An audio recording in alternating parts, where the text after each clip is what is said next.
About a month ago, the Five Nights at Freddy's series had its 8th anniversary, and I would say that the games aren't doing too great right now. But there is a project happening that I think could really revive this series and has a ton of potential.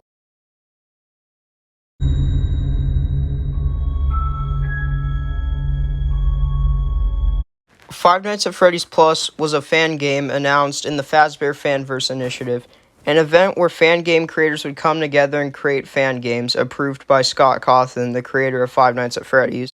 One of these creators, FNaF, had created Five Nights at Freddy's 2 in his own way. Now, if you try to play this game today, you won't find it because for some reason it's been taken down. Probably because of copyright reasons, but that's just a guess. It was popular for a little bit of time, and then eventually everyone just forgot about it. Then when Five Nights at Freddy's Plus was announced, everyone felt excited to see what was happening with this. Then on September 12th, 2020, 2 years ago, which is insane by the way, showed a teaser of one of the cameras spotting the areas from the first Five Nights at Freddy's. Eventually, watching through it, you'll see a character that looks like Bonnie from the first Five Nights at Freddy's watching the camera, and then eventually a jump scare happens and then the camera goes out.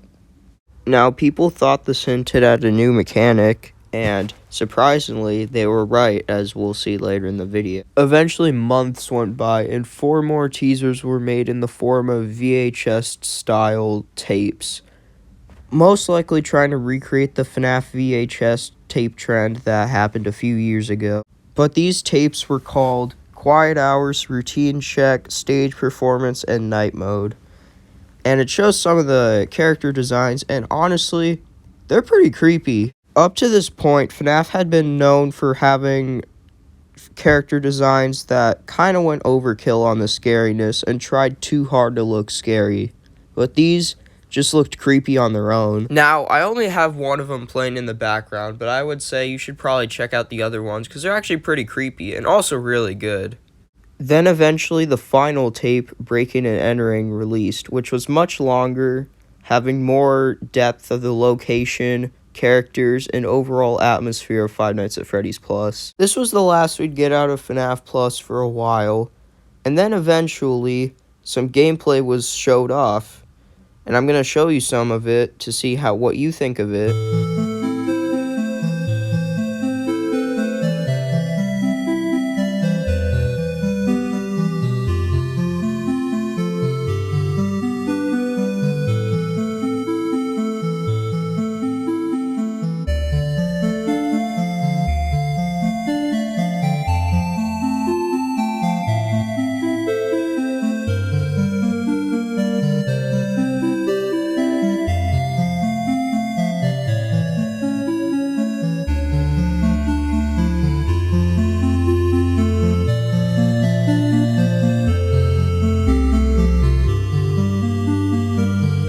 As you can see, new locations are being shown, and also some of the new mechanics are also being shown. Now, as of right now, this is the only gameplay we have, but then something else happened.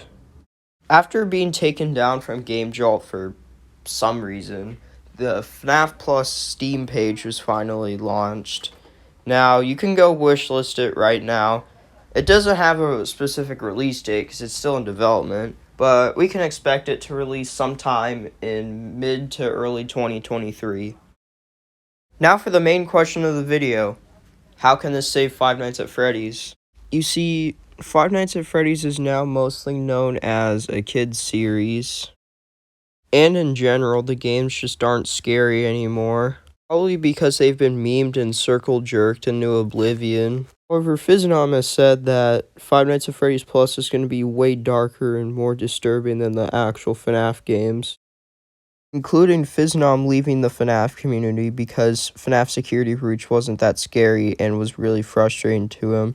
But that's a whole entire rabbit hole I'm not going to go through. But practically, FNaF is trying to revive the series with scary designs and a scary atmosphere, just like the first game was and the other games wanted to be. I think that this game will save Five Nights at Freddy's from becoming a laughingstock. Thank you all so much for watching this video. I get it was a little bit shorter for a narrative essay, but I don't think I really had too much to talk about. However, I will be doing these videos more frequently. Also, my next video will be a review on Bone Lab. It's going to be my first review on the channel, and I haven't started it yet, but I got all the footage from my PC, so expect it to come out soon, depending on how much I work on it. And one last thing before I go, if you could subscribe to EZ-Flix Extras, that'd be pretty cool, because I play games on there.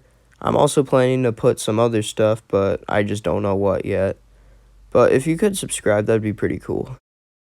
But hopefully I will see you all soon.